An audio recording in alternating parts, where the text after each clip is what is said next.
Yeah, can you see my screen? Yeah, okay. Yeah, just create your MetaMask account. It will be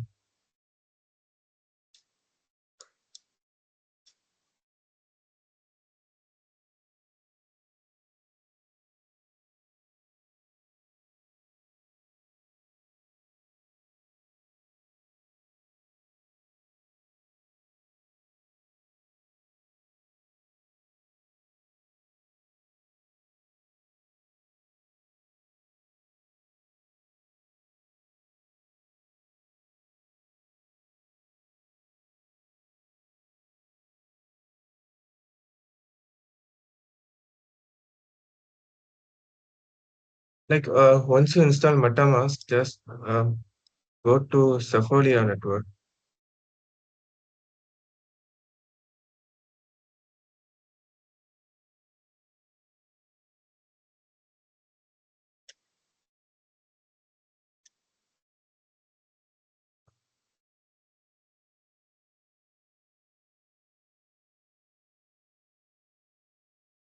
In order to see your test networks, just go to the settings in and advanced and show test networks in MetaMask.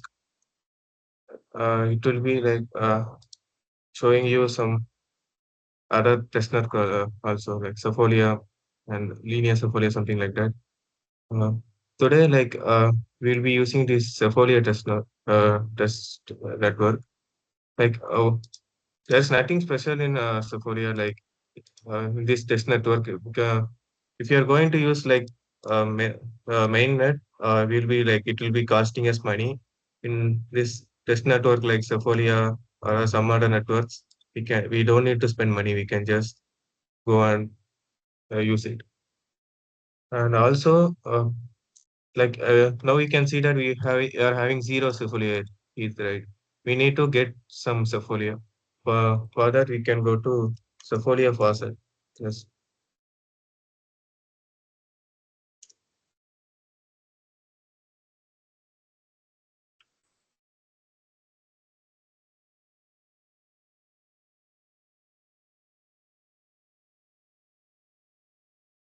can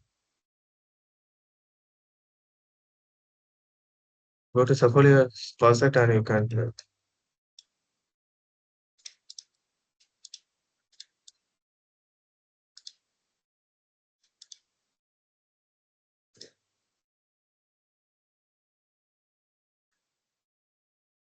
it will be asking you to log into Alchemy or something like that.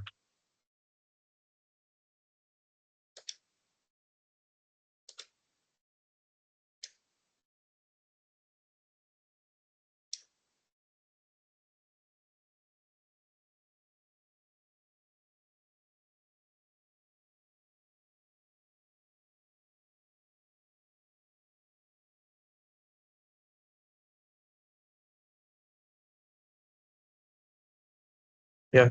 After you log into Alchemy, you can just type your uh, wallet address. It will be over here. You can just copy and paste and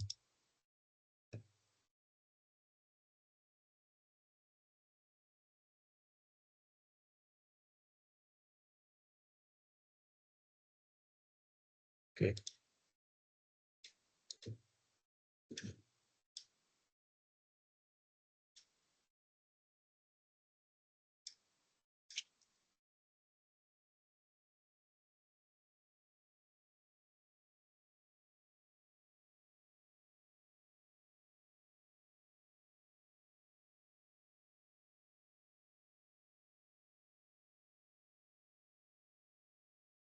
You find like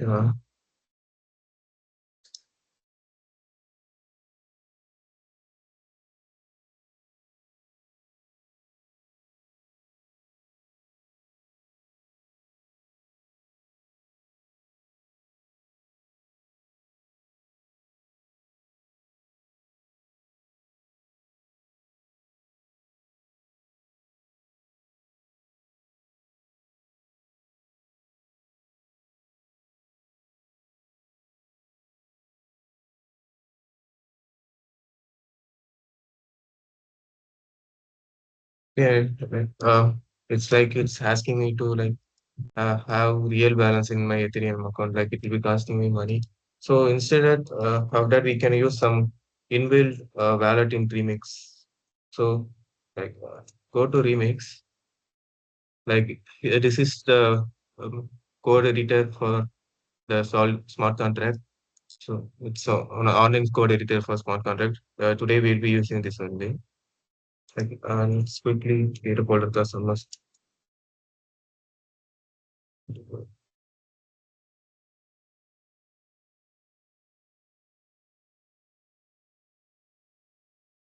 Yeah, like let's get started on creating a smart contract for our Rolex website.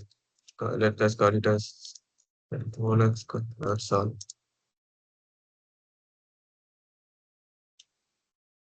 Yeah, today like we'll be like creating a marketplace like similar to OLX. Like let first like okay let first include a I call SPDX.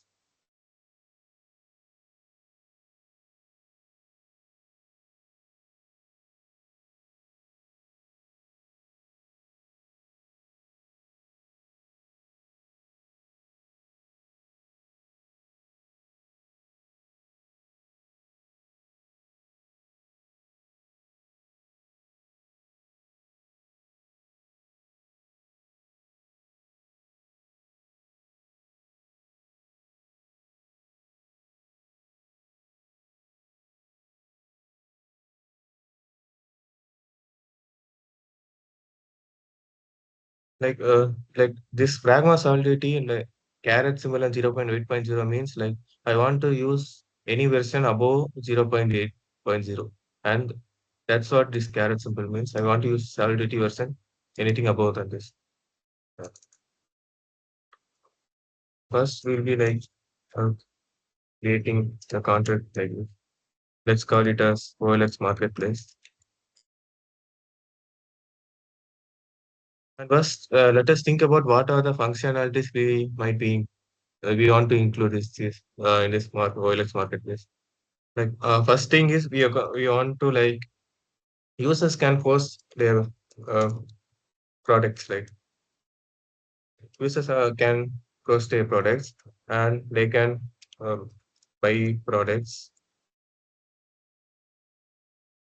and like once you have posted a product, like we will be also like giving um, options for the owner to edit their products also. So you can edit products.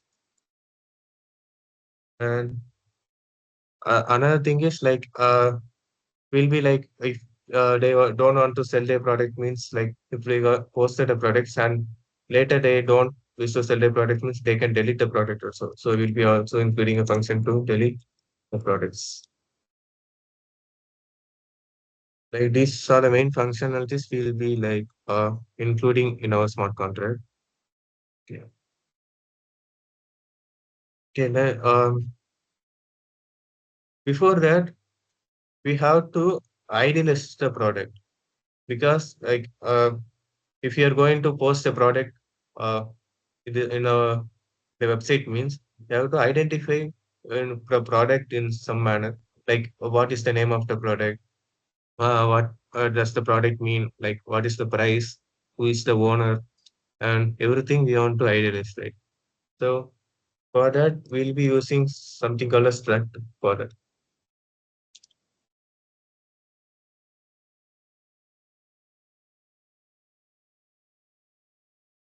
Like in this struct basically let's say first we have something called id. This abstract act as a container the product for the product. Inside a stack, we can just tell all the properties the product can have. That's what basically stack means. We can have the name of the product and description.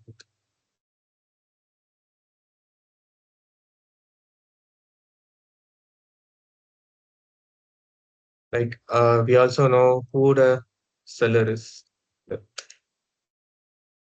Like here, these are the basic data types. Right? ID is an integer, name, description, or string, and price will be also an integer.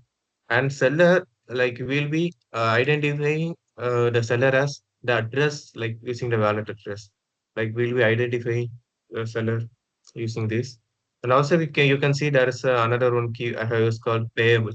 Like payable basically means like if you want to basically we can able to transfer Ethereum like the money like the cryptocurrency to that address. That was basically payable means. Whenever you want to like transfer some cryptocurrency means like we will be using payable keyword to the address. And like, like after like if the product got purchased by someone means we want to know who purchased the product also. So we'll be like having a buyer address also as the, and we want to know whether the product got purchased or not. So these are the properties that a product will be having. Like this is how you will be like first identifying the product, and later now let's create the function uh, for post the products.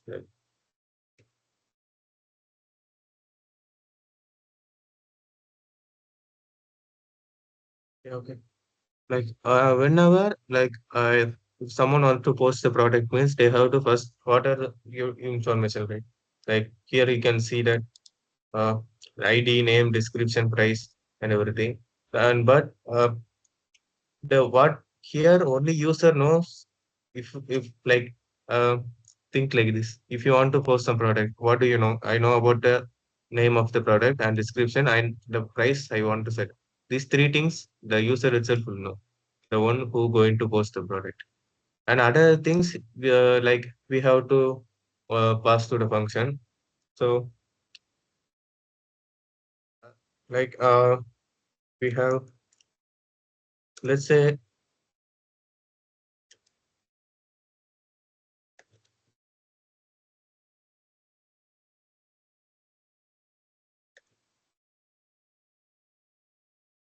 let's set a counter for the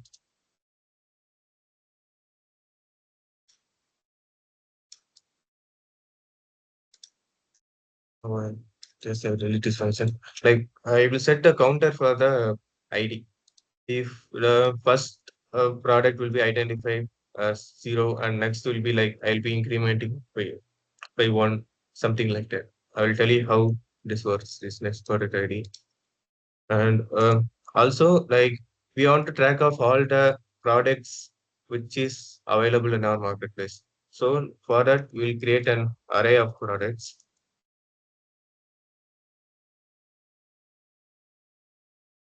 This basically means I want to create an array of this struct product. This is the product, or the product is basically the struct, and I want to create an array of these. That's what this means.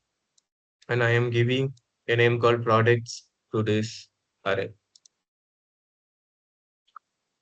And okay, so okay, now let's create a function for uh, posting the product. And the first thing the user will be telling me is like the name of the product, right? You have to give the name of the product as a parameter to this function. And here you can see that I'm using another keyword called memory. This memory basically means like in Solidity, you have to tell the whether uh, this name should be stored permanently in the blockchain or temporarily. If using the like memory, you want to tell something like for example, if you are using some strings and everything and arrays, like later we'll be seeing like you have to tell them I have to like store it in somewhere. Solidity works in that way. So I'm telling that I I have to store this variable name called name. So I'm using keyword called memory. Will be often like in basically if you are using strings, you have to use something called memory also. And I want to pass description.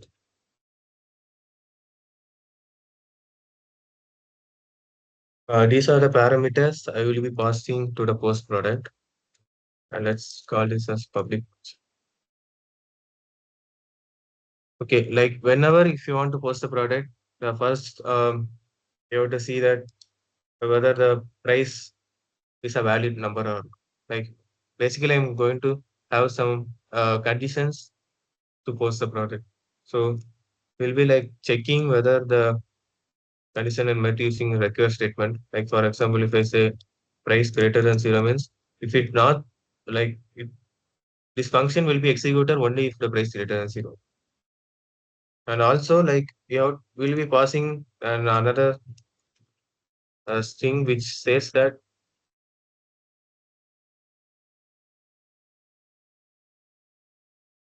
something like this. Uh, price must be greater than zero. What does this basically means to me? Like if the price is not zero, it will be like giving a prompt to the user saying that the price must be greater than zero. Okay, like the user is like going to create a product. For in order, first thing will be like pushing all the product to this product array, right? Because this product array is basically meant to track all the products which is available in the marketplace. So whenever you create a new product, we'll be pushing that to this um, products array.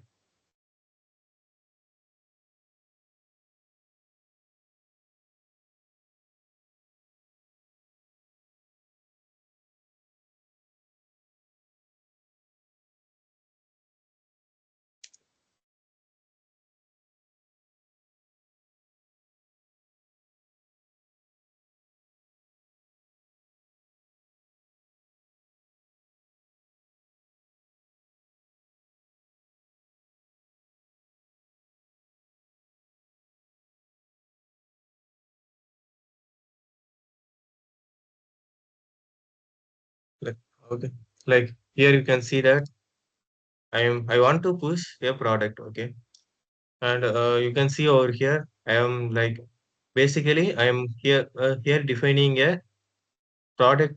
Uh, this basically means I am just passing this all the parameters to display like the ID. I have passed as next product ID and the name which is a user has provided me and the description also. Next price also user provided me. And here you can see that whenever the message dot sender means like who is calling this function, who is calling will be considered as message dot sender in Solidity. Who calls this function is basically the message dot sender. And I am passing this message dot sender over this seller, right? Because whoever the post is posting the product is basically the seller.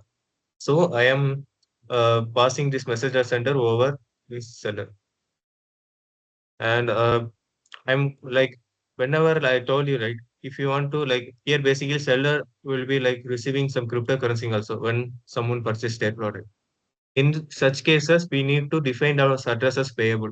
So basically, message dot sender will have a data type of address. I want to typecast to payable. That was basically this means. I'm just typecasting this message dot sender to a payable address. And address dot zero means like uh, initially like no there will be no buyer, right? Initially, no one would have buy the product. And in Solidity, we'll be basically using some address dot zero for something which does not exist for over address. Like because the buyer has a data type of address over here, but we can't able to in like we can't say that it will be null or none something like that. In Solidity, like if there is if something is not a valid address or like does not exist means we'll be like passing address zero. Uh, Zero is basically a address which does not exist in Solidity. And also like bool is purchased, like basically the product is purchased or not. Initially it will be false. So I'm passing false over here. And I am passing this product into the product array. That was this line means. And next, okay, like this this product ID over here is right. This basically defines like each product have a unique product ID. I'm going to define in such way each product has a unique product ID. So like if one product as I have used the product ID over here, for the next product, if like another one user want to post this product means like he will be identifying the product as just incrementing the product ID. He will have a different product ID because I want to like idealize the product which unique product IDs, each product ID unique product IDs.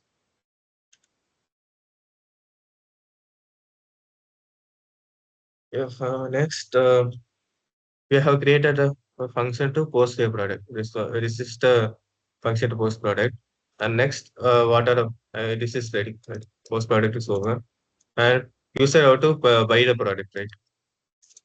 This function.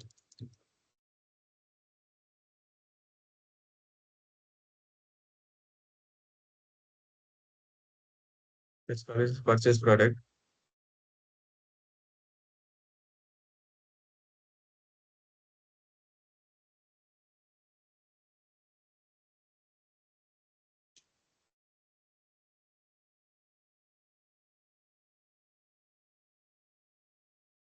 Okay. Uh, Here you can see like purchase product.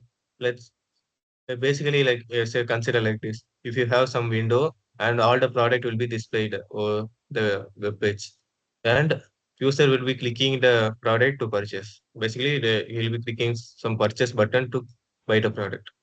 Okay, and uh, because we are, you can see that we want to. I told you that each product will be identified with unique product ID, right? Since each product ID is unique, we can just purchase a product using the product ID itself because each product is identified as with unique product ID, right? So we can purchase using the product ID itself. Uh, like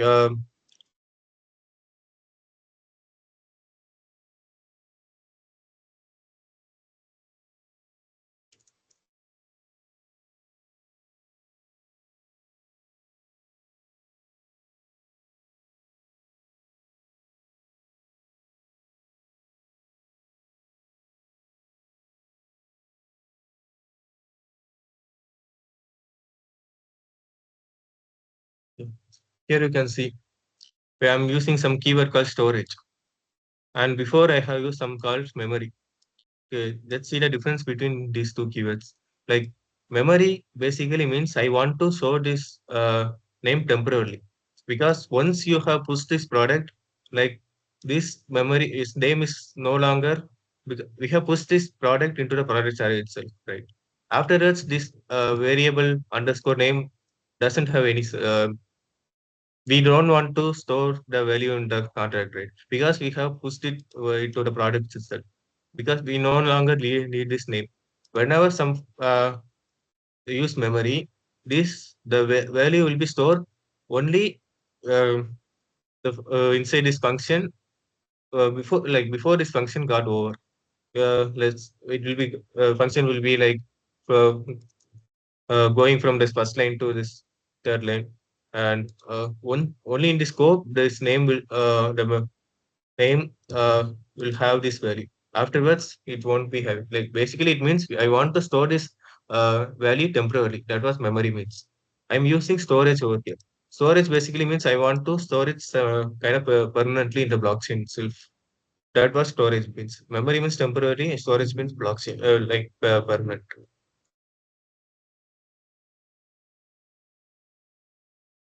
So like before going to that, let's say like before, like we user going to purchase the product, what are the changes we need to do? We just want to uh, change these two things, right? We want to just say that the buyer of the product is the user who is calling this function, and the bool the purchase to true. Basically, like these two changes we want to do, and before that we have to uh, check whether like the user is giving a valid amount to buy this product or not. Be using Vecchio again.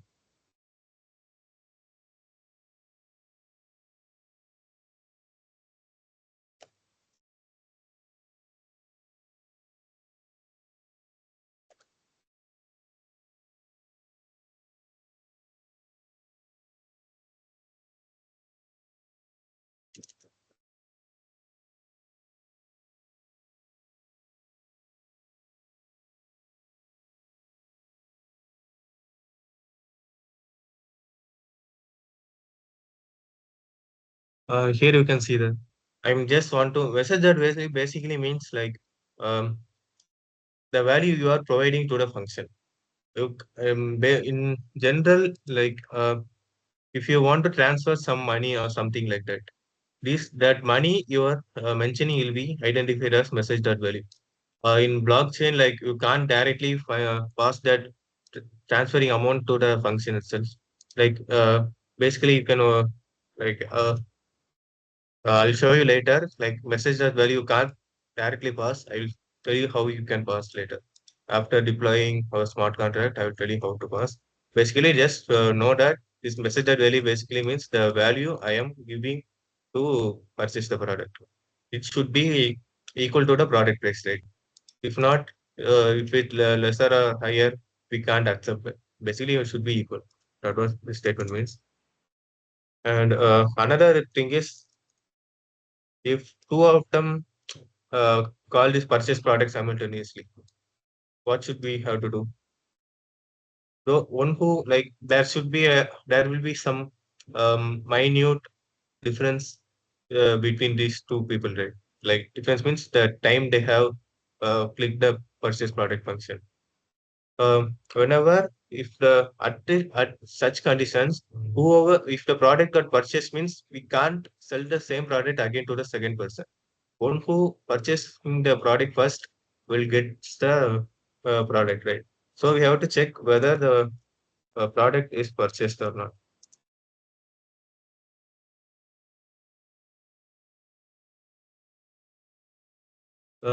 If it's like we have to like check whether if it's purchased means we have to say that this product is already purchased.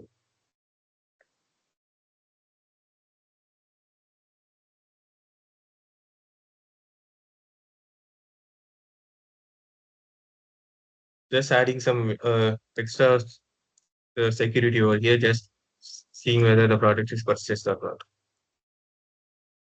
And okay, now we can directly uh, assign these two values. Before assigning, we have to ensure that the owner of the product uh, gets the amount.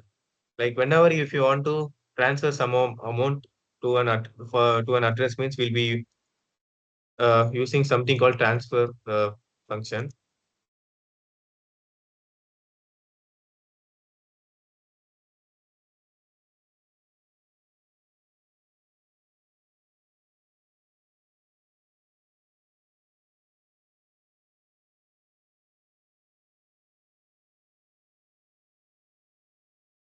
You can see that this product and this is the product which is identified using the product ID, not seller. Seller means the owner of this product. You can see over here. I want to transfer him the message that value, the amount which is sent by the purchaser, like buyer. After transferring, if it's successful, means we can directly set the product dot here as message dot sender. Message dot sender means like basically one who is calling this function. Basically, called as message dot sender, and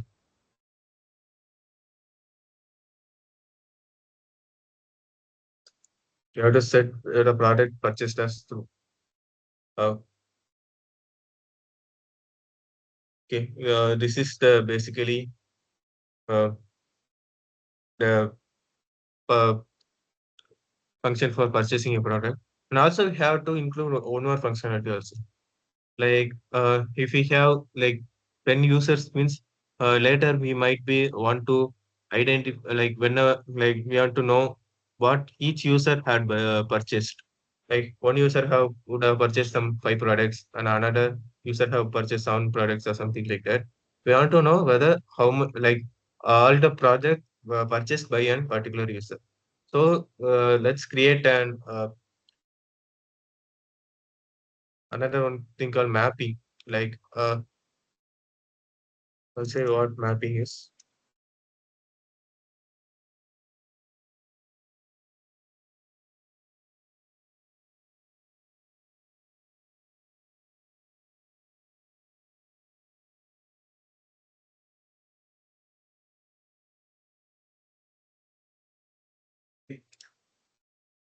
Yeah, basically, mapping means something like dictionary in Python. I want to have um, we can like map from address to a uint array of integers.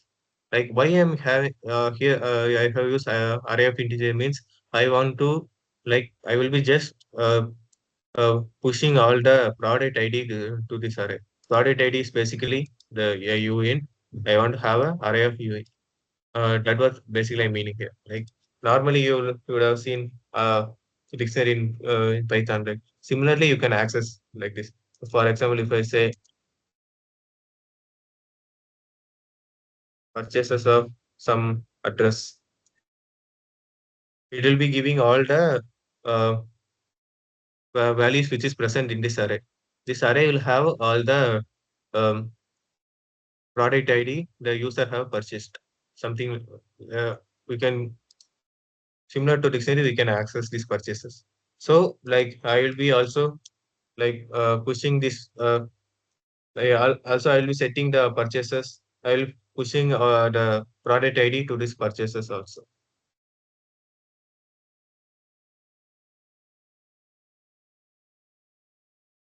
This will gives me an array, a product of message dot center, and this array I have to push the product ID.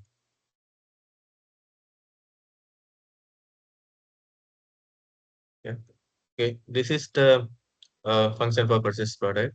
And next we'll be having a function to delete product.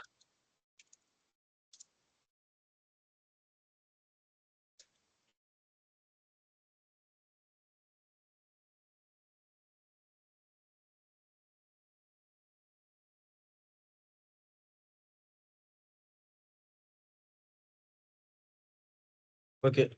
We have before deleting a product, who can delete the product basically? The if the product owner calls this function means only he can delete the product. Is it? So in such cases, um, and like we can use the recur statement also. Something like the recur message the sender is equal to the seller or not, seller of the product or not.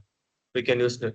But instead of like yeah, explicitly writing the recur statement inside the delete product, we can use something called as modifiers. We can tell like modifier. Let's say we call it as only seller.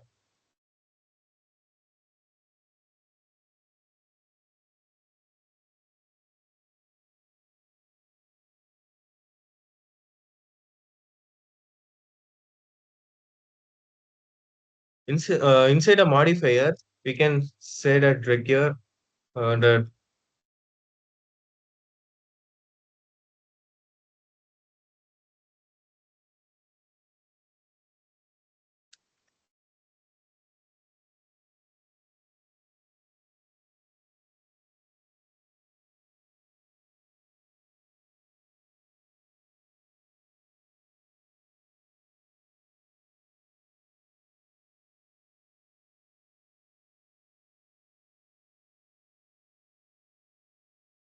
I'll tell you what it is.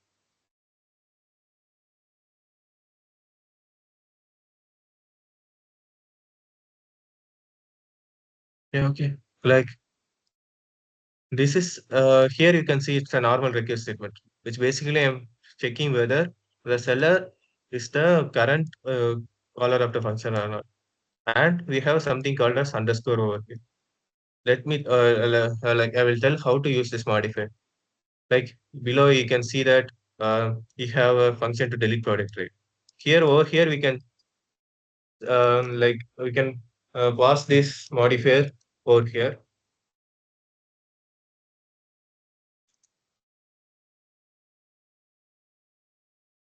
Okay.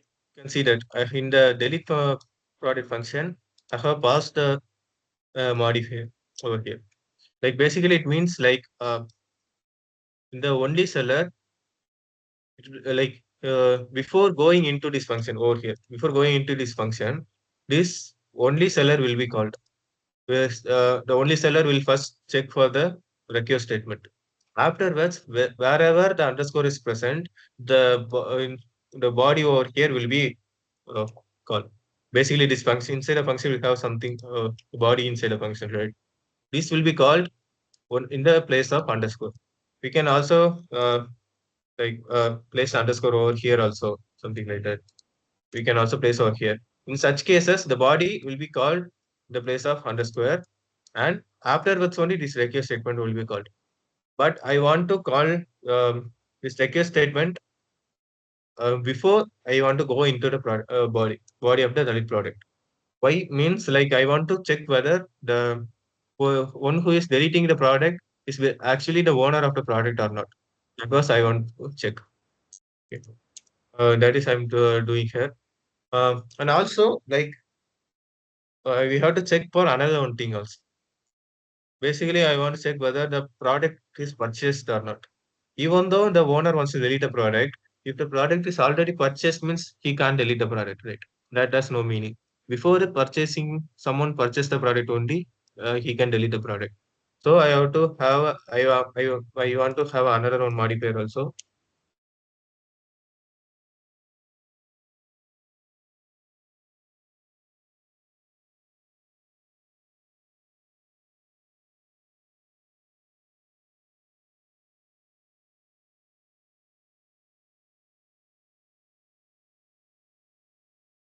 Inside the modifier, I want to check whether the product is already purchased or not.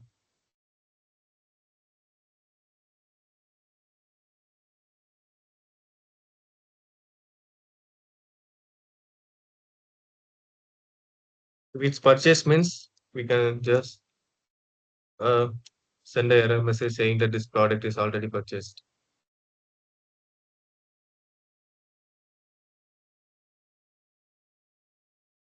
And we have to in the modifier we always have to specify the underscore. Okay, this is the underscore where the body of the function will be replaced. So now we can go and delete the product. If you want to delete the product means like what should we do? We can just directly basically we are storing all the products in the product array on the this products array, right? We can just delete from there itself. We have something called delete keyword if you want to delete something from an array in Solidity.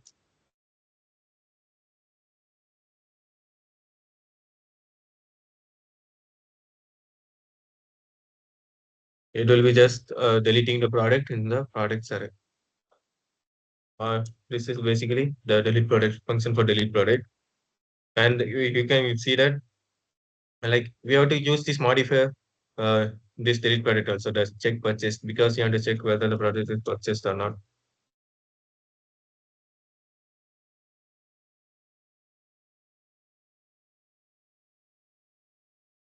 Yeah.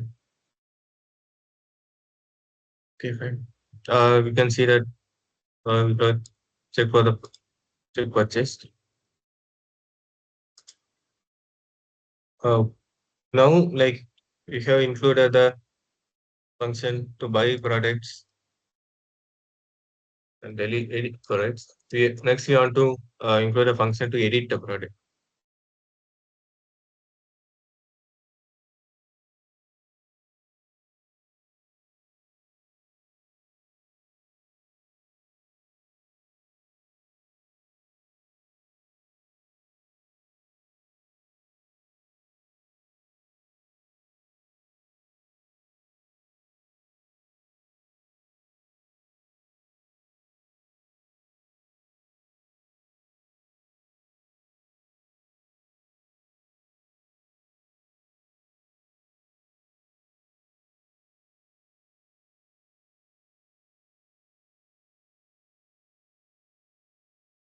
Like in the edit product also, we should have check whether the product is already purchased or not, or the person who is calling is the owner of the product or not. We have to have this both functionalities in this edit product also, right?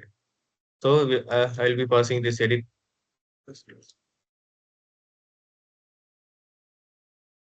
Uh, I'm just passing this edit product functions over here also. So basically, I'm just having these two modifiers in this edit product also.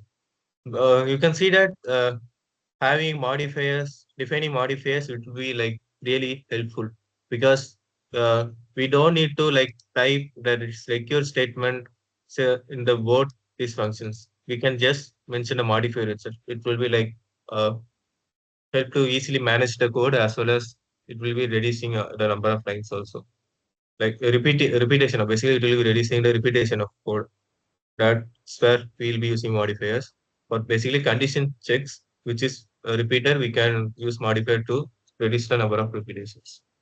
So like okay, uh, we have created the function to edit product. Like okay, we can now step code for the body of this edit product. We have to get that product first. Like,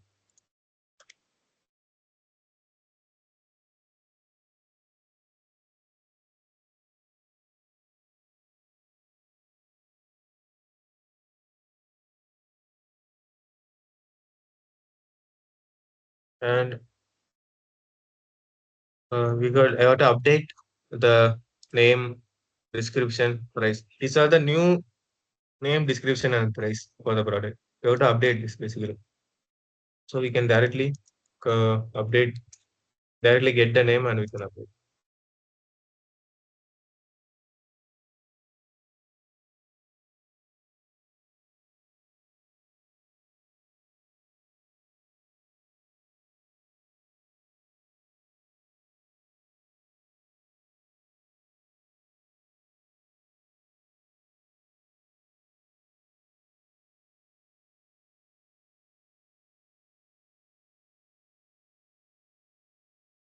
Okay.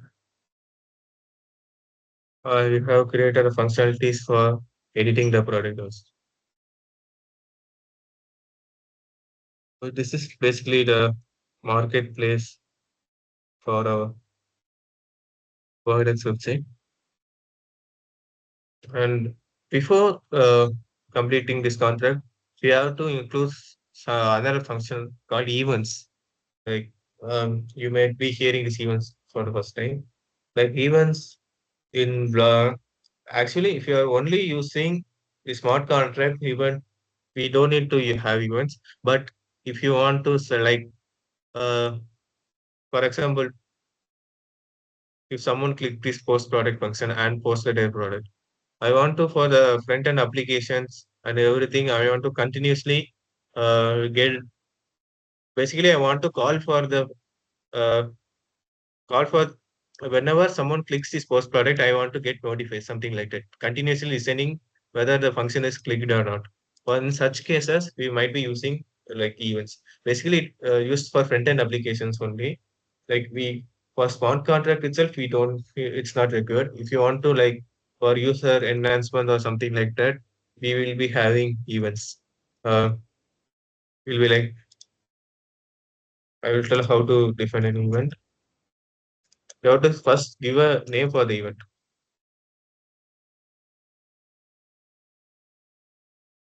Like first you have to have, let's say, the product posted. Whenever someone posted this product, we'll be like calling this event. And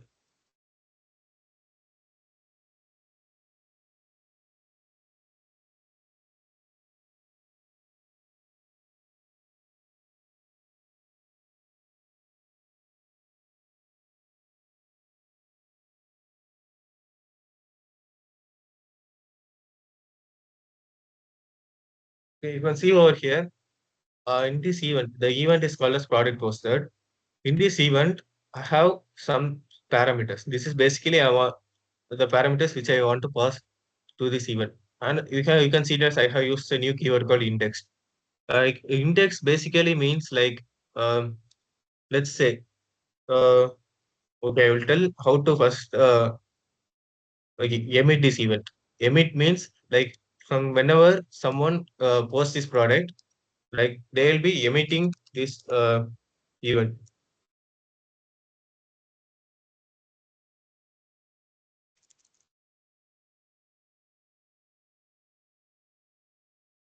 Uh, Whenever they emit this, um,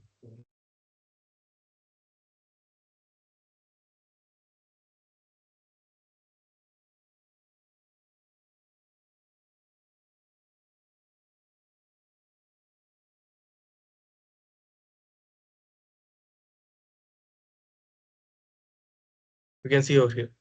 I have defined an event called product poster, and I'm emitting this event. Basically, I'm telling that this a user has posted a product. That's what this emit does.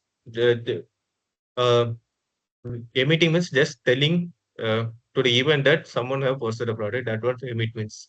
And in the front end application, we'll be listening to this event using it as a JS, something called as uh, like event listeners in the front end, which will be basically listening to this event in the smart contract. Uh, in such cases, it will be events will be very useful. I'm just telling this emit means just tell that someone has posted the product. That was emit means. I am here declares over here. I am declaring the event. Now, like we can see that I'll tell what index basically means. Let's say 100% has posted a product. Okay, other person is posting the product. What if I want to listen to this event such that basically I want to get only the events uh, based on the product ID or something like that. Okay, like these events over here you can see, right. These events we can continuously listen, or also we can just have basically in the blockchain will these events will be stored as some logs. Okay, in that logs I want to just query for a particular product ID or something like that. Using the indexed keyword, it will be much faster to query for that product. Basically, index means just it will be making that blockchain to return the product much faster. If you want to query using this product ID, you can basically like this. I told that these events will be stored as a logs in the logs means basically like a database or something in the blockchain. You can just query using this product ID. Just I want to from the events get this get this product using the product ID or something like that. This will be much faster. In such cases, index would be very useful. That was product ID means. And for the other events also, let's just quickly here for product purchase.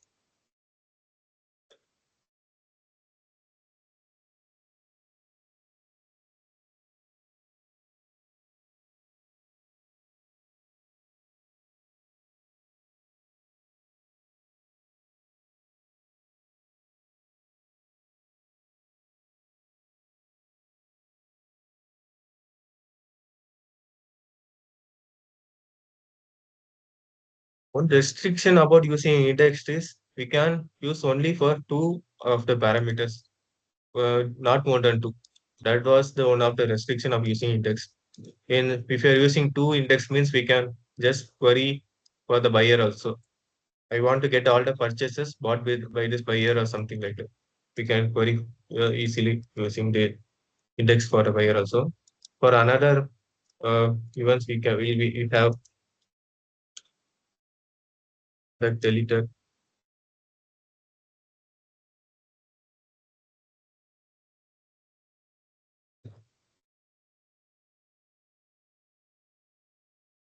Basically, we don't need to have events for product ID, but it won't be much useful. But better to have that also the product deleted because it will be much useful for user interfaces. Like because if, for example, we are like say some a web page displaying some 10 products in a single page. Whenever user looking into that web page, that owner of that product would have deleted the product. Until you refresh the web page, like it won't be displayed, right? In such cases, we have if we have something called event listeners means we don't need to refresh the web page. It will be automatically listening to this product ID. This is event using this product ID, and it will be automatically displaying in the web page. In such case, basically for user um, interactions and stuffs, it will be useful.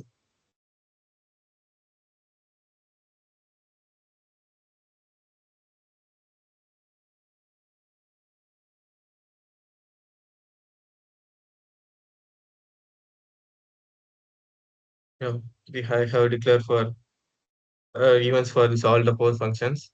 Like we have emitter for the post product. Now we will be emitting for purchase purchase product.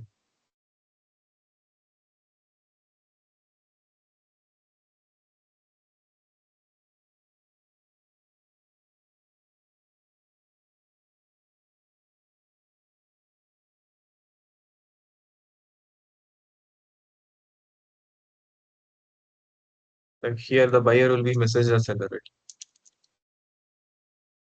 Or calling the buy function will be the message that will be the buyer. And the price is the product at price.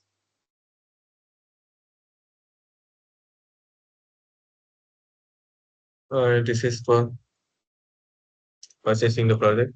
Now for deleting the product.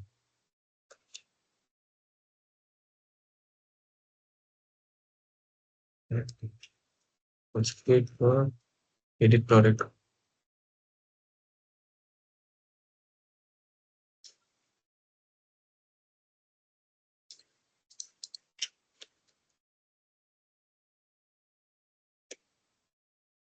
Yeah, okay. Yeah. This is the smart contract for our OLX website. Okay, now let us see how to um, like I have told that this message that value and everything, right? What does it? How we can pass? You can see using remix. In using remix, I will tell you how to.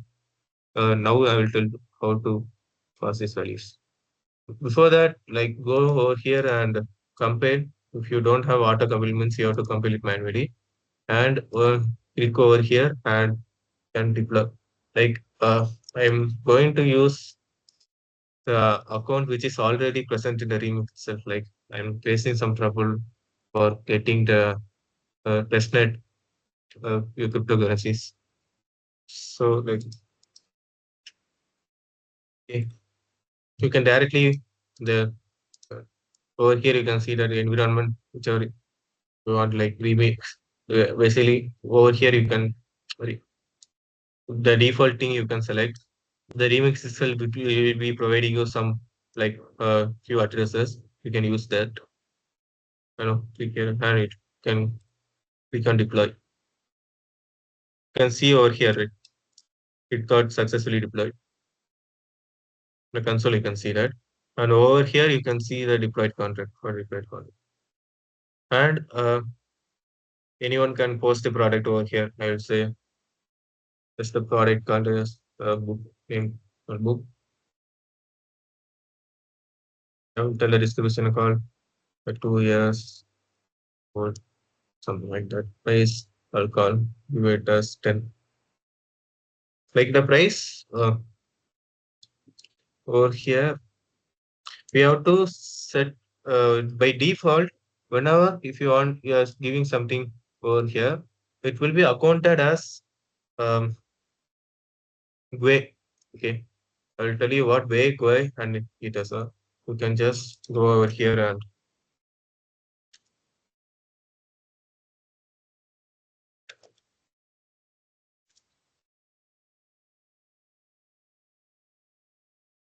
can go over here. Basically, one Ethereum means you can see over here we are having some five. Basically means 10. How many zeros here? Four and five nine. 90 you can see over 9 zeros over here. Gives 10 power. Basically 10 power 9 and it will be having something only 18 zeros over here. You can see over here. 4, 10, 15 and 18. And here we can see it have 18. Basically, whenever if you want to pass some value, it will be automatically considered as big. So like you have to consider that also.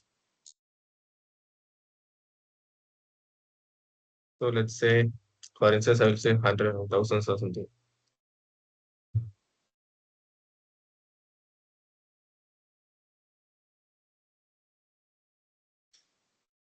You can successfully create a product. We have created a product. I will just click on transact there. And over here, we can see all the products. Basically, the first product will be having the product ID of 0, right? It will be showing all. Okay, you can see that all the buyer address, the price, and everything. Okay,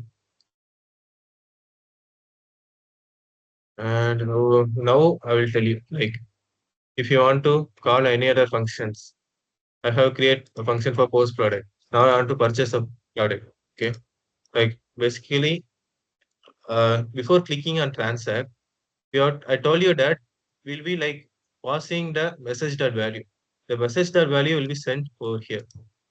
I told that the product has 1,000 way as the balance rate. You can uh, set that unit over here. I have created the 1,000 with the second. Like you can see that some ethers has been uh, spent in this account. You can see over here. Using the second account, I'm just defining the value over here. In a remix, will be defining over here. And I will the purchase product. I will just type the product I want to purchase. And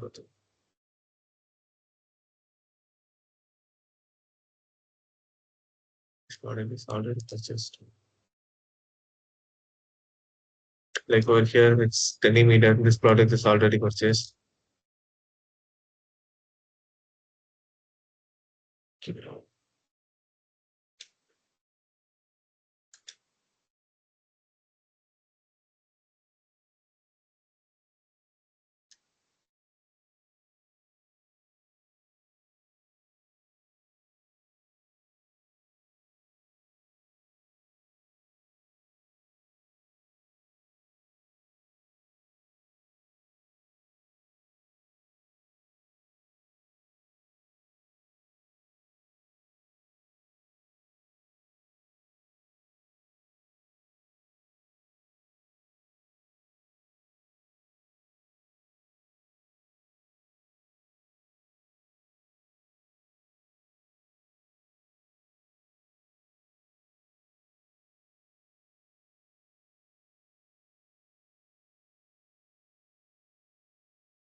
Now it is contract again.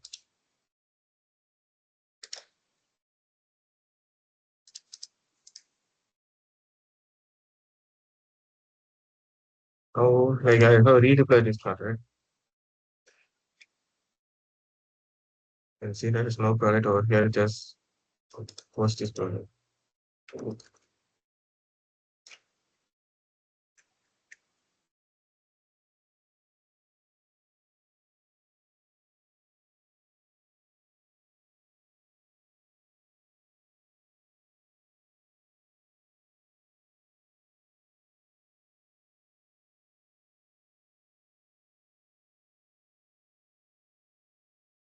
Or you can see the product.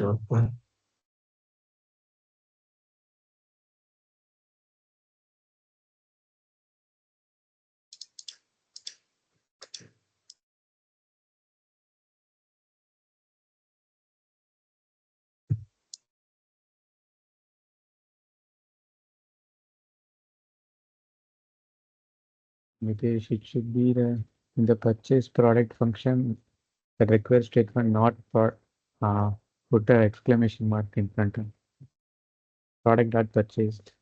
You are defining it as true. Yeah, okay, okay.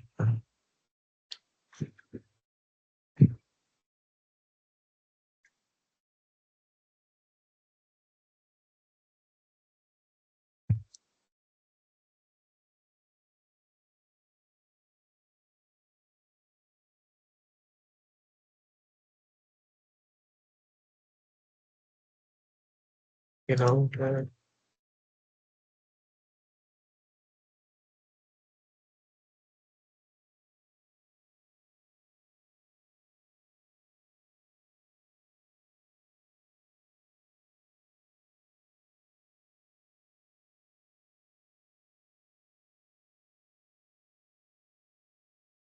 a different account, I'll just purchase this product.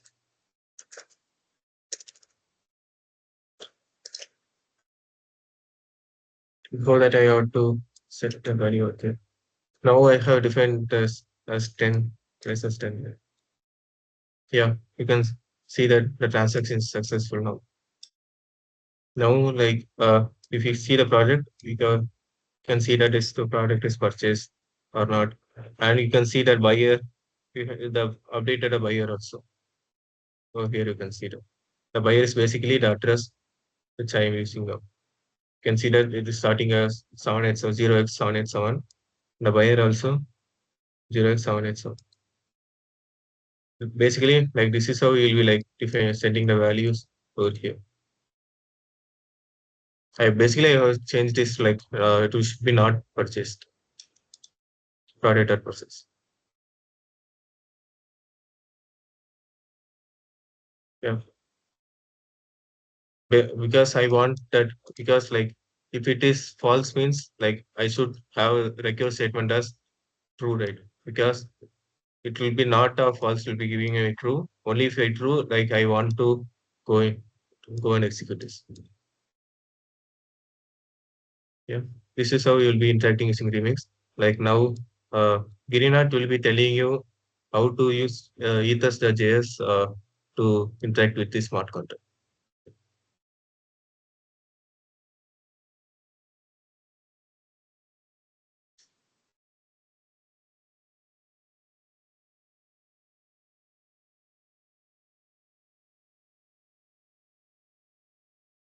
Hello everyone. I hope you can see the screen. Is it visible?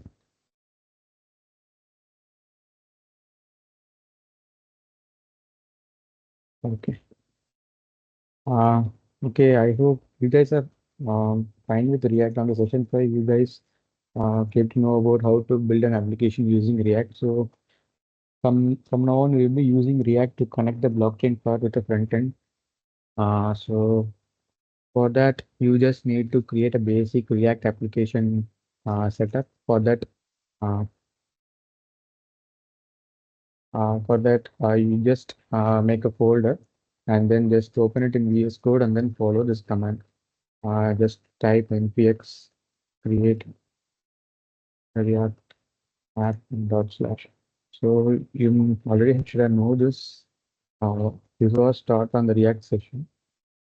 Yeah, and then yeah, just run this command. I already ran the command, and then you will just get a setup like this.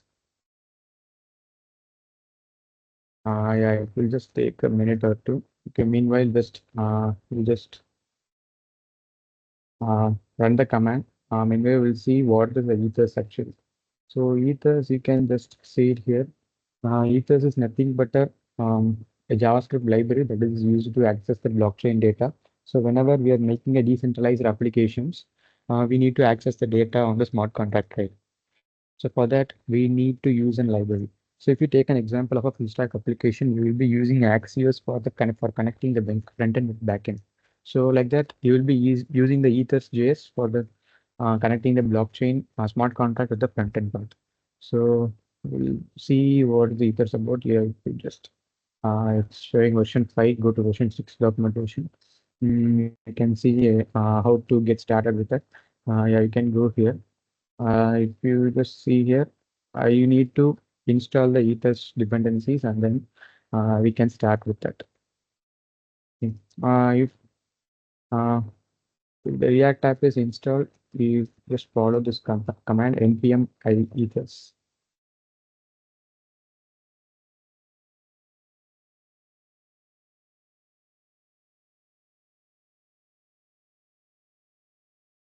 Okay.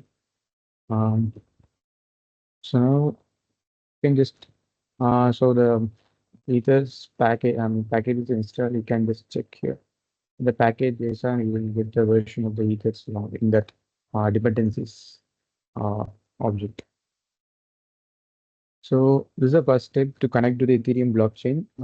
You need to have a MetaMask wallet as your extension, like space in here. So that you can access the blockchain data whatever you want to do with the blockchain, you need a MetaMask so that it will get a signer from that, and then you can access the blockchain data or whatever the smart contracts are. Can do anything with it. So for that, they are saying we need to um, get a signer and a provider object for that. So that's what we're going to do. So you can just copy this. This is the first thing you have to do to connect with the blockchain using MetaMask. And then you can just go to the app.js.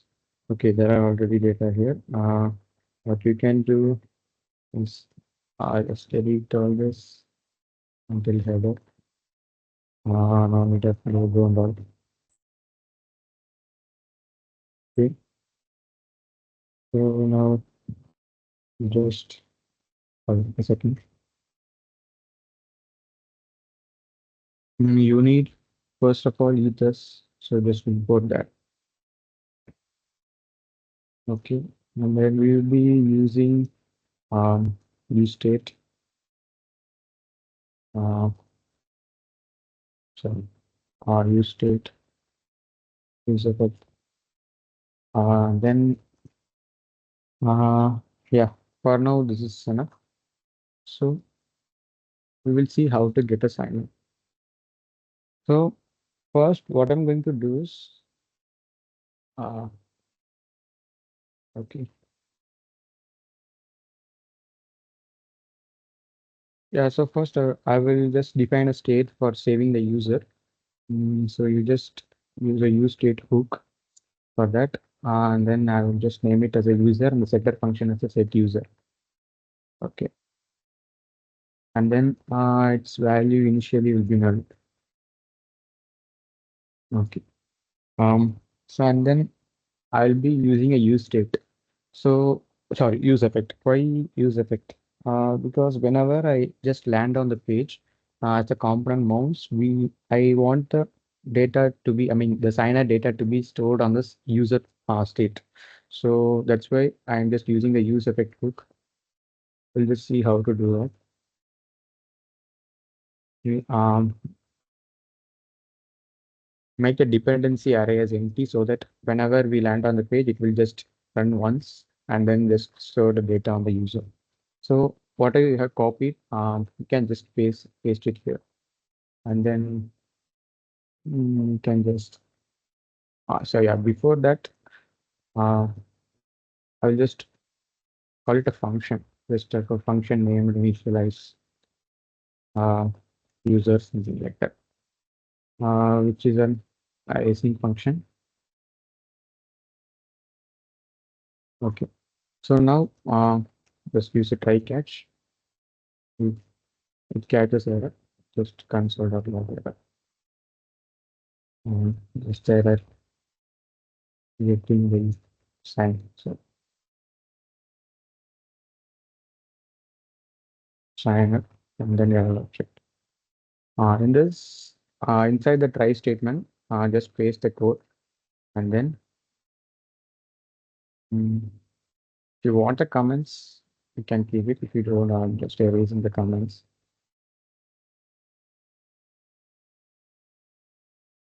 So what the code basically states is it will get for an Ethereum object. So it will just search for a wallet like a MetaMask.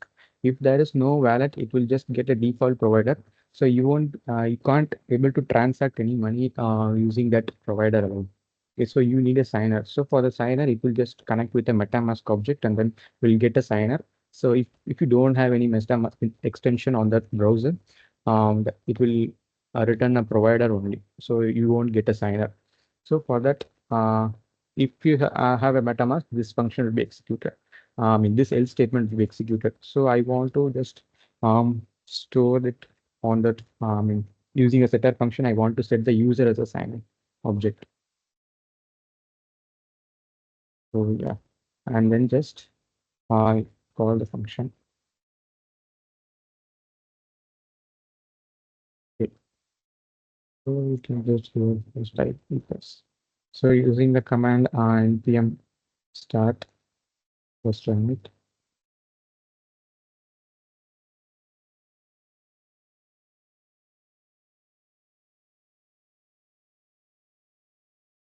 Okay, we'll see what it gives. Yeah. So as soon as we open the browser, the MetaMask will pop up because of the function we have just called the initial one, the initialize function. Um, okay, so I will just log in this. Okay, you can open the console. Uh, okay, I will just go to that. Okay, you may wonder what is this components and all. If you actually need it, I mean, don't install now. It will take time. Just you can just use the React developer tools. It will just show the states and all that particular web browser is using. So you can just go to the state, see here, the address and all. It got the address, the data and all. It's stored. It's the user uh, state. That's what we stored in here. Okay, if you want, you can just console the sign up statements then user dot address.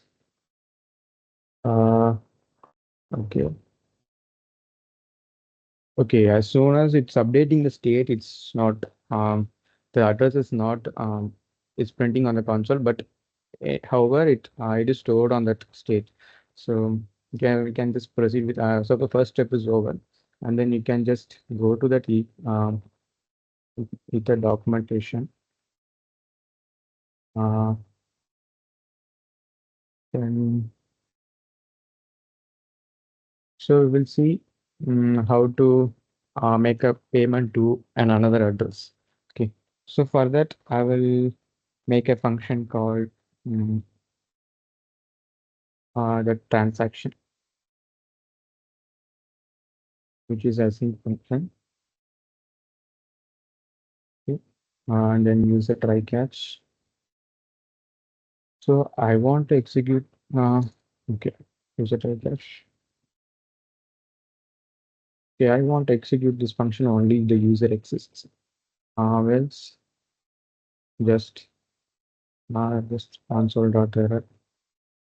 No user. And then if it catches error while getting the object,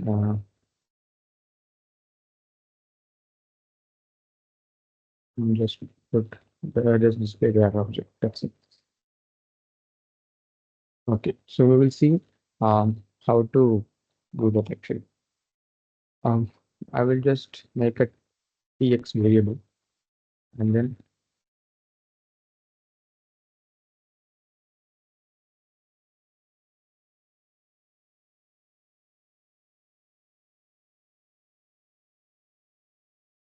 I'm calling the send transaction function and the parameter and the properties you need to pass are the two and the value. So the two will be the address who will be receiving the ethers and the value will be the amount of ethers you will be sending in the transaction. So for example, see I'm using the account one. I have four accounts. I mean, sorry, five accounts. So I will just use the address of the second one. Okay, so again I switch back to the first one. I just copied the address of second one and then I will just paste it here. And then you need the user. So for, I mean, sorry, how much amount of value you have to uh, pay. In that, we can just say ethers dot parse ether, and then just I want to send 0.01. Uh, in the value, the ethers that parse ether is essential. If you just pass a value of just 0.01, it will throw an error that value can't be accepted. So ethers provided as a function with a parse ether. Just use that to change the format of that number so that the MetaMask will accept that value. Okay, so yeah, that's it. And then I will just make a const receipt is equal to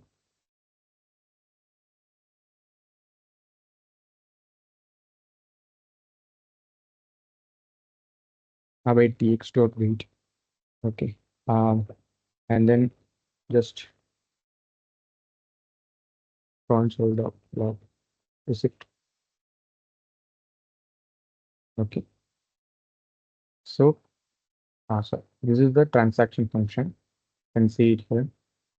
So we need to call the transaction function. For that, I'm just using some, okay, can say button. So in that button, just okay, one click, that function will be called mm, transaction. Okay. So whenever I click the function, I mean the button pay, it should transfer the amount of 0.01 ETH to this exact address. Okay, so I'll be using the first account to transfer to the second account here in my in this example. We'll see how to do that. Uh, okay, so we'll check for, yeah, I have the sign up. If you just pay the button, yeah, the MetaMask will pop up and ask for you have to, I mean, you're sending 0.01 ETH, just confirm the transaction. If I just click confirm, just open the console. Then you can see the receipt here. It will take some time to transact.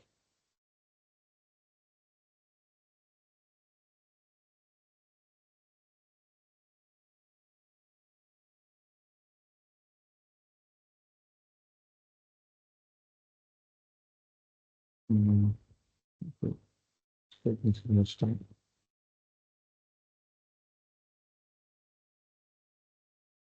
Still pending.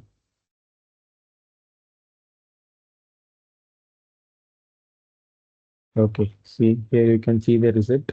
You can see the every data associated with that. See, there's a block hash. What are the hash used for the block and the block number? You are not using any contact. You are just sending it to the another address. That's it. And then from address, and here you can see the to address and the gas used and what's the gas price of the transaction you made. Okay, so everything you can see the data here.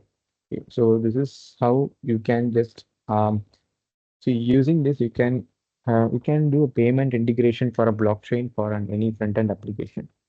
This is the way to make a. So instead of I'm just passing a 0.01 ETH directly here, you can just create an input field and then pass the value into that this particular value property, and then um, you can just make a transaction using the blockchain.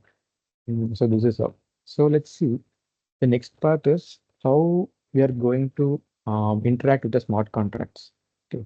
So there are two types of interacting with the smart contracts. So basically, interacting is nothing but calling the functions in a smart contract. So there are two types of functions. One is a state changing functions, and others are just a read function. Okay, so the read function is nothing but it will just return a value. In the state function, we will just alter the value inside a function. For example, if you are just counting a number, it is actually just changing the state. Okay, which it's in that it's changing the data of the smart contract. So it's a state changing function. For that, you need a ether. Okay. You need a signer. The signer actually signs the transaction and spends ETH for changing that state in that function. For what is a getter function? It's nothing but a read function. So read function is nothing but there is a number in that contract. There is some u int 256 and then data is equal to some 10. I have to return the data. You just make a function dot get return data. So that's a get function. You don't need anything for that. You don't need to sign any transactions. It's like a free function. Okay, you can just call it free. You just need a provider. Okay, you don't need a signer. So that's the difference between signer and provider. So signer can make a transaction, but provider can only get the data from the blockchain. If that is a state changing function, the provider can't get that, can't call the function, but the signer can call the function. Okay. Since we have MetaMask installed, this particular command will automatically get the signer for us. Okay, you can just get it in the documentation again. Um, we will just see how to interact with a smart contract. Okay. So we'll just start. So the last session, you might have created this one. Let me see. Wait. You might have created this one that this prime function is prime, and then if it is a prime, just return true. Okay, we will see how to just implement that actually. Um, Yeah, I actually already copied that to the just wait a minute.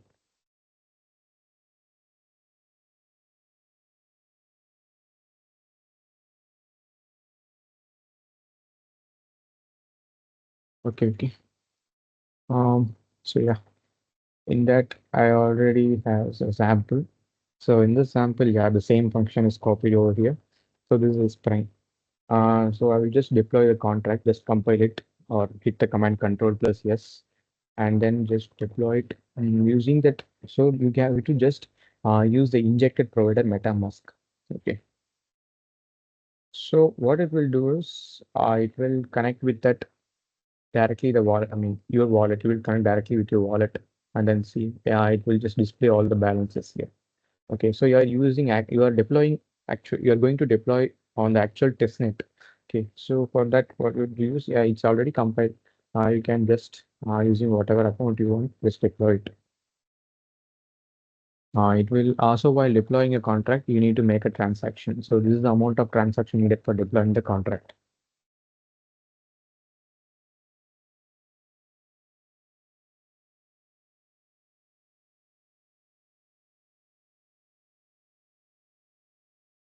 Okay, so yeah, it will actually take time. Yeah, it's successfully deployed. So we can see here. So the address of the smart contract is this one. So each smart contract deployed on the testnet or a mainnet will definitely have address so that we can access the smart contract. Okay. Uh, it's the smart contract address. So what I will just do is go to the root folder of your project and then just I'm creating a .env. If you don't want to expose that uh, smart contract address publicly, just use a env file for that. React. So make everything caps and then use React dash app and dash and then contact address or whatever the name you want. Just paste the address here. Okay. So yeah, if we have defined that contact address, so we'll just now go to the app.js and then I will just use the const contract address is equal to so, process dot env dot just type the name we use there. Um, React app or I am just if it's present, it will just take that or value this value or it will take an empty string. So whenever I pass empty string, it will show an error. Uh, and then I will just make a function for so before accessing any contract, you need to define an instance of the contract. So let's see how to instance of the contract, and we will set the we will use a contract use date hook for that to store the contract object. So I will just contract. Okay, and then this value will be initially will be defined as name. Okay, so here we will just make a connect contract, which is a async function. Sorry, it doesn't need to be an async function actually. Uh, it's just a normal function. We are just creating an instance of the contact with that address. So if the user exists, because we need a signer for that. So when initializing a contract, you need a provider on a signer. If you use a signer, no problem. You can do anything with that smart contract. But if you need a provider, I mean, if you use a provider, you definitely can't access the state changing functions. Okay. If the user just const contract instance is equal to create a new object uh, contract, and then we will just first parameter will be the contract address. The second parameter. The second parameter is actually called the ABI. So yeah, you can see here the application binary interface. So what is an application binary interface? It is um, it's like the application binary contains a set of all the data, I mean the data structures and the functions encode and decode. Okay, so this JavaScript, this React app doesn't know the what are the functions that smart contract has. So we need to just tell a rough version of what are the functions included in the smart contract. So for that we need the ABI. So to get the ABI, we just go to the compiler. Okay, for this compiler, it's a sample. That's all exactly. Once you compile that, you will get the ABI for that. Just copy that ABI. And then in that source, just create a folder, utils, and then create a file under inside the utils. Just what ABI.js. In that export const ABI is equal to just paste whatever the ABI have copy. Okay, so it will just tell what are the functions included, what are the types, what are the return type, what are the input types, and all. So it's just a rough outline of how the smart contract function looks like. We are just telling it to the React application. Uh, so yeah, we have defined it. Now you can just do it. Okay, it will just you have to import that actually. That's just ABI, and then here the details you have to import. If it is not imported automatically, you just have to type that input ABI. And then just because we use the const export function there, it we can import it here. So the ABI and then pass the signer. The signer is nothing but the user we are storing here. And then I will just set the contract as the mm, contract instance. Okay. So for that, I'll just remove this pay button. Instead, I will just connect contract. Instead of this, I will just uh, contract, sorry, connect contract. Okay. So once if the contract is not empty, I will just create a and then display that contract dot target. So contract dot target. So target is nothing but the the address of the contract. I will see how it actually works. So there is a button for connect contract. We'll see. Yeah. So I'll just reload it, and then yeah, you can see there is a yeah, only the signer is there. There is no contact. The contact is still defined as null. Uh, okay. Uh, I'll, sorry. See, since you used a .env file, just keyboard interrupt with Control C and then just run again the npm start.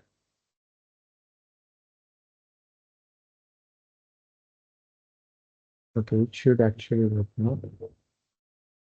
Okay. Just open up the console.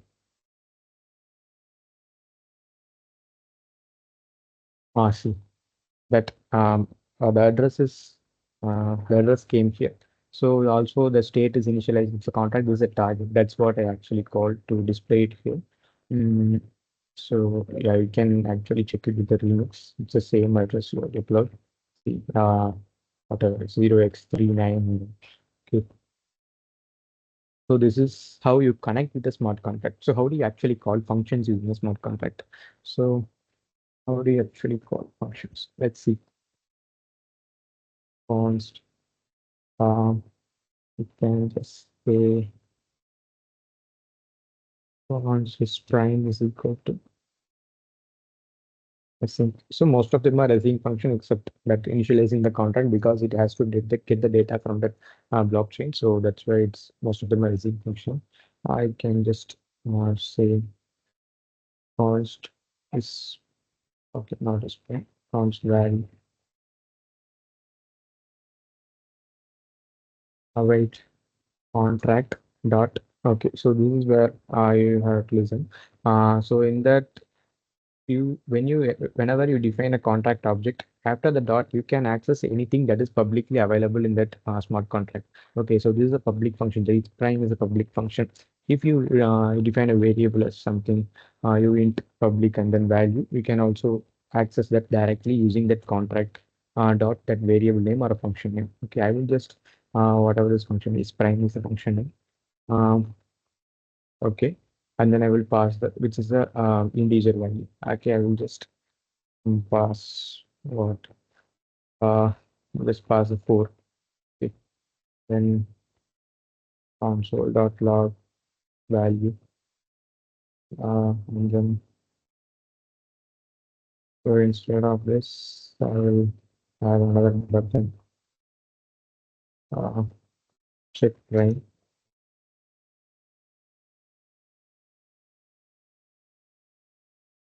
It will just call this prime.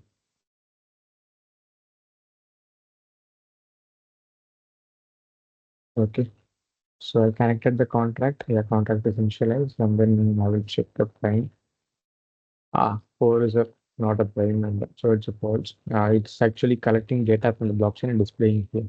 Okay, you may think so dumb to have, so this is a prime number to declare on the blockchain. Actually, it's just a basic version of I'm just telling how to access the data from the blockchain. That if you dive deep into some more projects, these are actually so complex, and then uh, you have to get the data efficiently and then manage it actually.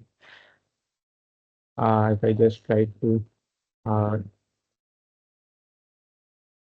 yeah, I think it's a prime number. So this is how you just do that. And then, uh, so we'll see um, how to actually be, okay, I'll just tell you about ensuring that. Okay. So we have just now built a smart contract for uh, that the OLX part. So this is a smart contract made.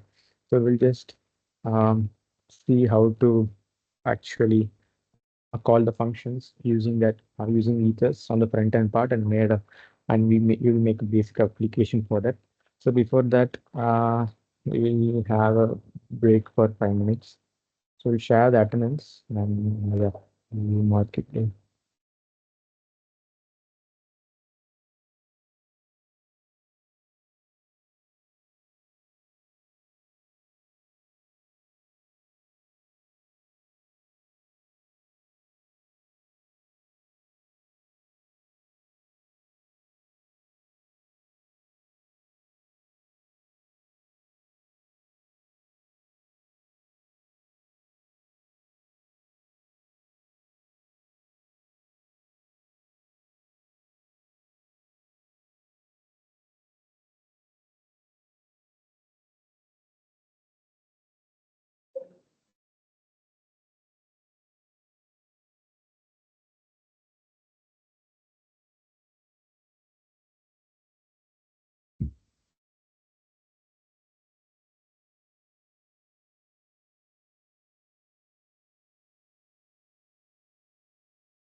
I think we can continue in the mm, so,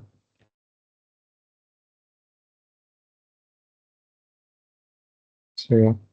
So we'll see how to um, interact with that OLX smart contract.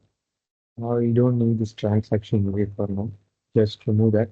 And then, yeah, we need the initializer and then the contract address. We need to change the contact address. So yeah, we have to do that. We'll do that now and then just go to the instruments and then okay, I just added this function. Then it's the same. We just now Mitesh coded.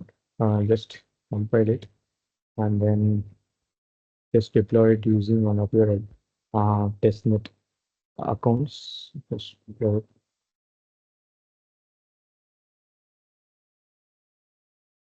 Uh, okay.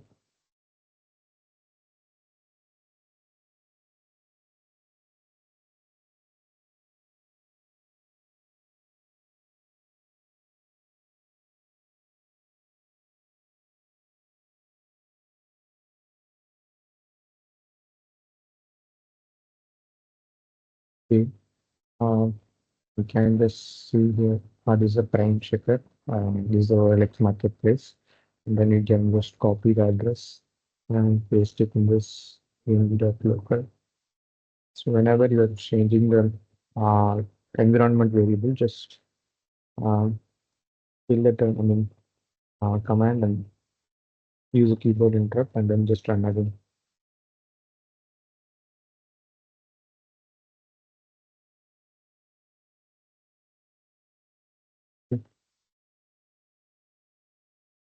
So now, yeah, it is actually connected with the mm, new contract. Actually, yeah, I can see here it's a new address. Uh, so since there is this, a few minutes left, I will just walk you through the code. Uh, how we actually made a simple web page for this. Okay. I can just walk through that. Just show you how to actually I will walk you through the code or how we actually have to make the website. Just a basic page we made for that. Let's completely using the blockchain as the backend and database. Uh,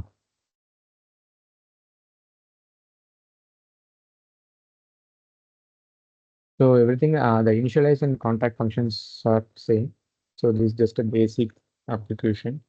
If I just, I made a, instead of just using inside a use effect, I just make a button for connecting the MetaMask.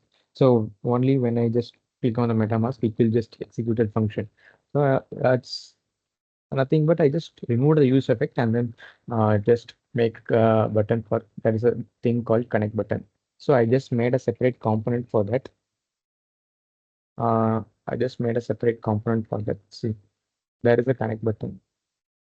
There are connect buttons, contact actions, product form, and then the product list. Okay.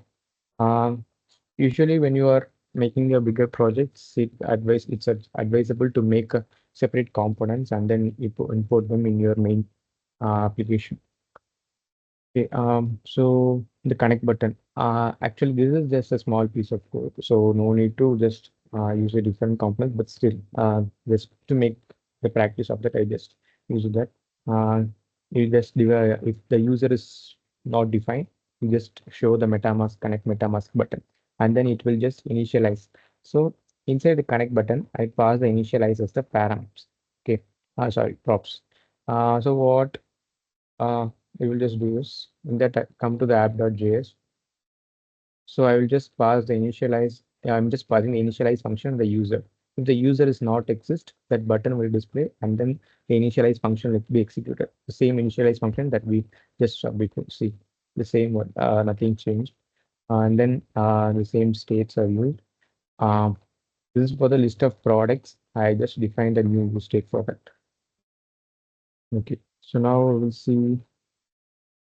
The next one, the contract actions. So what it means is it's nothing but the make connecting this contract, but contract function. Just I just renamed this as initialize contract. So just this is the contract action, the same like that connecting the user. So it's nothing but if the contract exists, just show the address of the contract. If this doesn't exist, just show a button to connect the contract. That's it. This is the code for that. And then the connect button, the contact actions. So the two basic things are completed. And we will see how the products are actually listed and how we made that input box. For that input box, I just make a product form. Okay. So product form, I'm passing the props as a post product. So what is actually post product? We'll see what is a post product. Uh, See, there is a, I'm defining a function as a post product. If that contract exists, you can just access the post product function of that contract. This is what it states. See, in that, if you just go to the remix, this is what the name of the product, and it is a public function. So you can just pass it to the contract at post product and name description. What are the inputs for this function? This is the name, and the second is a description, and the third is a price. So yeah, while passing the price, you have to use the ethers.parse ether function provided by the ethers library. And then if you want to just get the receipt as well, just use a const receipt is equal to await like this const. Uh, it will get all the data, the block number, block hash, and gas fees used, okay, and then just console log receipt. Okay, and then it will load the products again. So we will see what's loading, what the load products will actually. Okay, we just know so how to post how the product is actually posted. We'll get inputs, name, description, price, and then just uh, we will just call the smart contact function and then load the products. We'll see how we load the products actually. So this is so like Nitesh said, we are keeping a track of the next product ID, right? So that's how we are just getting the products of, I mean, all the products. If that next, we will first get the next product ID. Since it's a public variable, we can access that, and we were just defining an array for that. Okay, so I will just check if the product is not purchased. I will just push into that array and then just set products. Okay, so this is what I told you previously. I defined an array for products using a use state hook, and then you just set the product as a products array. Okay. So this is the load products function. So as soon as you post products, you call the loads product function because the value will be updated. So that's it. Uh, so yeah, that's it. So this is a product form. Okay. So the product form is nothing, just uh, it's a so simple JS file. It's just an input form. That's it. You are making an input form, which is first is a text type and then getting the name. And then you are just storing that on that using a use state. You are setting the state as a name using the setter function. And then this text area for a description and then input number for the value of ether, you are just going to, uh, I mean, display on that as a price of the product. Okay, just and then for submitting the form. Okay, you just handle submit. So as soon as the form will be submitted, it will just call the handle submit. I pause the props as a post product function for the product form. Okay, so it will just access, I mean, it will just get this function and call it. And then in that, but in that app.jq, this particular function will be called. So this is how you use components actually. Okay, you're just passing the props for the post product function, and then in the product form, um, you're just calling the function. That's actually you are just making the code mm, a bit neater and smaller with the use of these and that. Okay, so this is how you call the function post product inside the product form. Okay, so and the next one is the product list. Okay, so I will just on the product list, I will just pass the products and the user, um, and then the purchase product function and delete product function. Okay, so let's see what the product is. So each product is mapping, and then I'm creating a section for displaying the all the products. Okay, so this is the we have to since we're using a mapping function, we have to I mean define and that element with a key, and then and the product name will be displayed and the product description, and then since it is struct, we are accessing all the values inside the product. See in that remix you can see that it's a struct struct data structure. struct data type. So inside that, I'm just accessing the ID, name, description, description, price, seller, and all. Okay.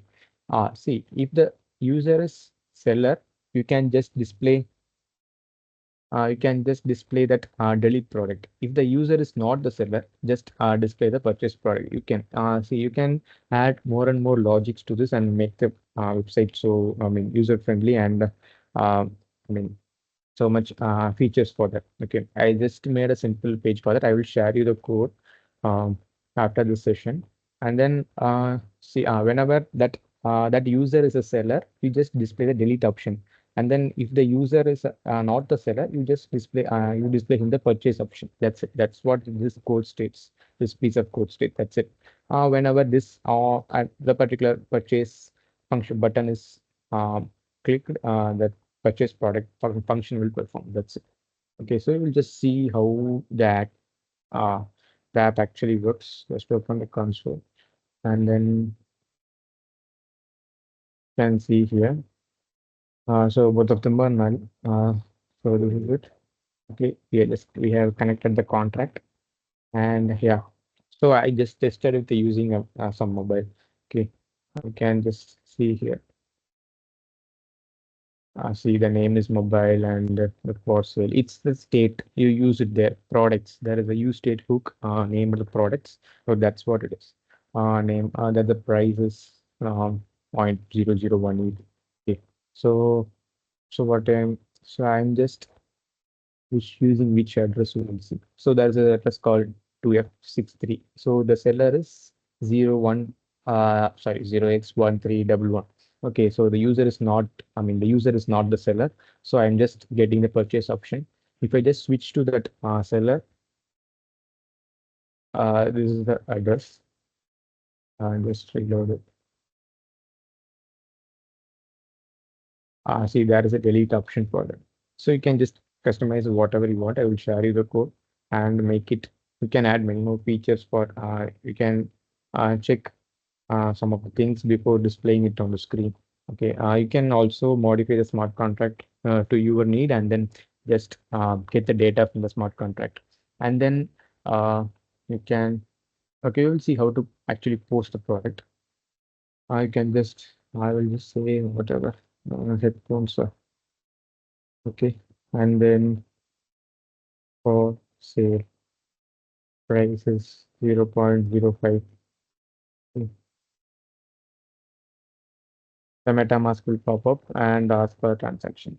See, why it is asking for transaction is because for getting the products and all, we didn't require a transaction part. Okay, so it's because you are accessing the public function. Okay, I mean it's a returning function. It's a getter function or read function. You can tell whatever you like.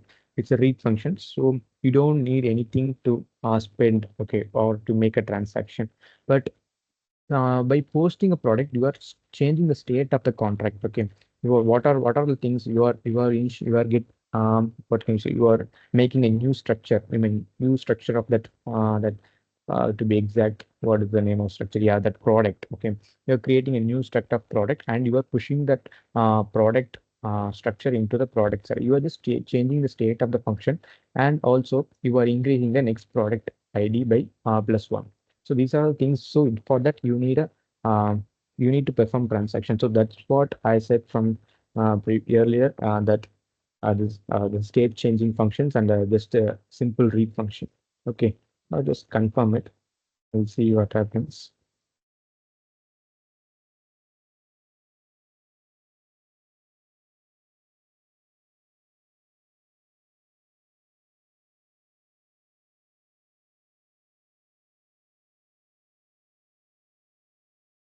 Okay, see here that here headphones without see as soon as if you just see here the post product. Okay, the post product is the called that function, that contract function is also called, and then just load products. Since you're using this, it will just refresh products after posting. So yeah, that's what it basically does. So that's why you add the load contracts, load products in that um, after that posting product. So it will just display what are the see that seller address and the amount. It's in the description. You can just put whatever you want. So I'll just share you the code. And so before running the code, you just deploy the contract yourself on Remix using a testnet. Don't use any of, see, you can just see here in the deploy section, sorry, in the deploy section, you can just see the injected provider MetaMask. So use that. Um, don't use, if you just, it's just a test networks within that, that Remix. Okay, you can't, if you use this, you can't access it. You have to use the testnets of Ethereum. So for that, you just inject the provider MetaMask, and then you will get the address of your wallets, address as well as the balance of your wallets. I just have 4 accounts connected to it. Mm, yeah. So first deploy it, and then just get the address and paste it on the .en, make a env.local, because this is okay. See, create a en.env.local on the root folder, and just create a React app contact address variable and store the uh, contact address, and you can just run the app. After that, you can just make a modifications like adding CSS. I just made a basic dark background CS, I mean CSS properties. You can just add whatever you want. Okay, and then you can just you can. I actually didn't add the edit product, but you can just try to implement it yourself by adding an input field for the edit product, and then just changes the product. You can just change the product details or product price or the product's name or whatever you want. Yeah, okay. So yeah, I hope you understood this. As we have only a few minutes left, I have to go through the code without doing it actually. Uh, I hope, yeah, that's it. This is the coding part. Um, wait a second. Yeah, that's it. Do you guys have any doubts? We will share the slides as well, and also um, the coding part. After pushing it to the uh, GitHub review, we will share the link. Uh, Other than that, if you have any doubts, ask in the chat or Q&A.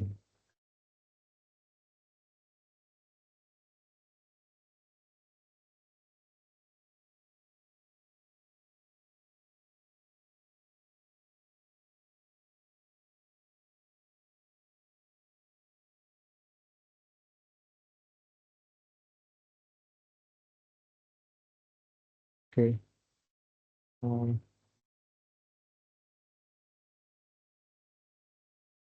was having doubt, I guess. Yeah, I think uh, we can wrap up here, and then yeah, I'll see you in next session, guys.